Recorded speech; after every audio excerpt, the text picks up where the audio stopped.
Hello বন্ধুরা, কেমন আছো সবাই? দেখো, আজকে রথের মেলায় যাব বলে সন্ধ্যে থেকেই বসে আছি। প্রচণ্ড বৃষ্টি, বেরোতেই পারছি না। তো তারপর 9টা সাড়ে 9টার সময় বেরোলাম। বৃষ্টিটা একটু কমেছে।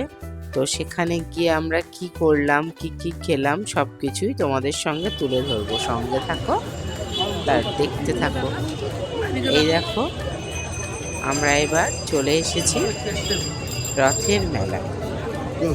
তো রথের মেলায় এসে প্রথমেই মাটির পুতুল দেখে খুব ইচ্ছা হলো ছোটবেলায় ফিরে যেতে। তো বর বউ কিনলাম। বাড়ি আমাদের খুদে সদস্য আছে, তার জন্য বর বউ নিলাম। দেখো, দুটো বর বউ কিনে নিলাম। বর বউ কেনার পরে আবার যাচ্ছি। রাস্তার দুধারে তো প্রচুর রথযাত্রার মেলা বসেছে, অনেক রকম পুতুল। ছোটবেলায় আমাদের খুব ইচ্ছা করতো এরকম। তো সব রথই চলে গেছে এত বৃষ্টির জন্য। এত রাতে আমরা বেরিয়েছি ভগবান জগন্নাথ দেবের দর্শনের উদ্দেশ্যে। একটা ছোট রথ দেখতে পেলাম। তো আমরা সেখানে গিয়ে রথের দড়ি ধরে একটু টানলাম আর ওখানকার জগন্নাথ দর্শন করলাম। তারপর আবার দেখছি মাটির পুতুল। ছোট্ট একটা লক্ষ্মী ঠাকুর দেখে এত পছন্দ হলো যে ওখানেই দাঁড়িয়ে পড়লাম। কি সুন্দর লক্ষ্মী ঠাকুরটা! তো আমি ওই লক্ষ্মী ঠাকুরটা আবার নিলাম। দেখো, এই যে সেই লক্ষ্মী ঠাকুর। যাই হোক, মাটির পুতুলগুলো এত সুন্দর। আসলে নবদ্বীপে তো সব কৃষ্ণনগর বাসী কৃষ্ণনগরের পুতুল আসে, তো এত ভালো দেখতে মনে হয় যেন সবগুলোই নিয়ে নিই। যাই হোক, লক্ষ্মী ঠাকুরটা নিয়ে নিলাম। আবার চললাম ভিড়ের মধ্যে। তখনও কিন্তু বেশ ভালোই ভিড় ছিল।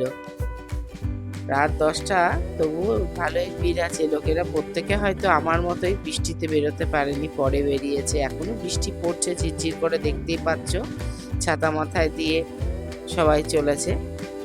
তো আমরা আবার ঘুরছি রথের অনুষ্ঠানে।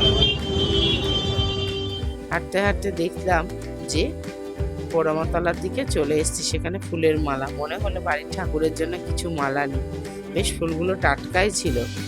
তো আমি রজনীগন্ধার মালা, কিছুটা ফুল পুজোর জন্য নিয়ে নিলাম। দেখো কি সুন্দর না গাঁদা ফুলের মালাগুলো। এবার ফুলের মালাগুলো আমাকে দিয়ে দিল। এবার ফুলের মালা নিয়ে আমরা আবার চলেছি। এবার পোড়ামাতলার দিকে যাব। সেখানে আমার গোপালের একটা বসার আসনের দরকার ছিল, ওটা খুঁজছি, পাচ্ছি না। এই দেখো, এটা শিব মন্দির বন্ধ হয়ে গেছে, যেহেতু অনেক রাত। এই বড়মাতলার মন্দির, মায়ের মন্দিরও বন্ধ হয়ে গেছে। ওখানে এসে একটা আশ্চর্য জিনিস দেখলাম। প্রত্যেকে না দোকান বন্ধ করে বাড়ি যাওয়ার সময় মাকে প্রণাম করে তবে যায়।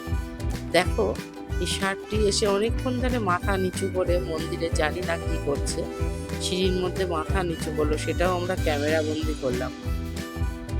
এইবার আমরা পোড়ামাতলার সব দোকানগুলো প্রায় বন্ধ হয়ে গেছিল, কিছু দোকান খোলা ছিল। এই আসন খুঁজছি, গোপালের ওখানে বিয়ে করবো বলে, গোপালের সিংহাসনে বাঁধবো বলে। আসনগুলো বেশ পছন্দ হলো, কিন্তু এত দাম বলছে। ওই তো ছোট ছোট আসন 300 টাকা বলছে। তো দামটা অতিরিক্ত বলে চলে এলাম পাঁপড়ের কাছে।